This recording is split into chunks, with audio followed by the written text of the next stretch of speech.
Dangerous heavy metals in baby food. For about 6 months, the FDA has been investigating applesauce pouches that were found to have high levels of lead. Tonight, we take a closer look at how these toxic elements are making their way into baby food and what parents can do to keep their children safe.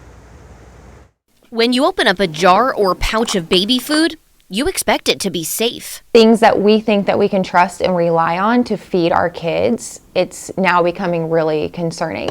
Back in October, North Carolina health officials called the FDA about 4 kids who developed acute lead toxicity after eating WanaBana's apple cinnamon fruit pouches. A learning impairment, behavioral issues, a lot of the stuff that we already see in our kiddos, it can make that a lot worse. These high lead levels can be very dangerous in kids, so the FDA issued a recall urging parents to throw the product out.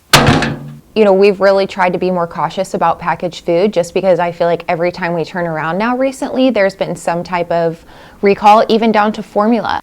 Over the next few months, the FDA discovered over 82 cases of children suffering from high levels of lead from the now recalled pouches, including 5 cases in Illinois. It's super concerning as a parent, especially, you know, I'm now a mom of 2, but even as a first-time mom, you're trying to do everything right and, you know, read all these labels.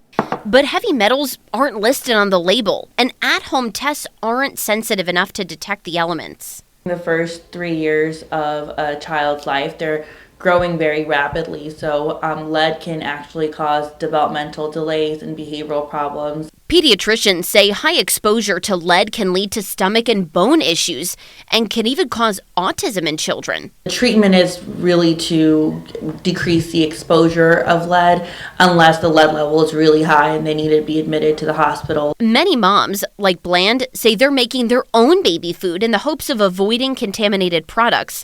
But that can be a struggle for working parents juggling multiple children. Do I buy this organic? Do I not? Do I make it myself? And it's like you can barely survive some days as it is changing diapers, let alone make their food homemade. Doctors say parents should be on the lookout for FDA recalls and should get their child tested. The Macon County Health Department offers lead screenings for families. You can come in. We do take limited walk-ins. We do a finger stick. We get results in 3 minutes, and we also test a child's hemoglobin. We test through age 7, so making sure you're getting that baseline lead test. Now, right now, the FDA actually does not regulate the level of toxic elements in baby food, but the agency is working on a closer to zero plan, setting limits for heavy metals in various types of baby food.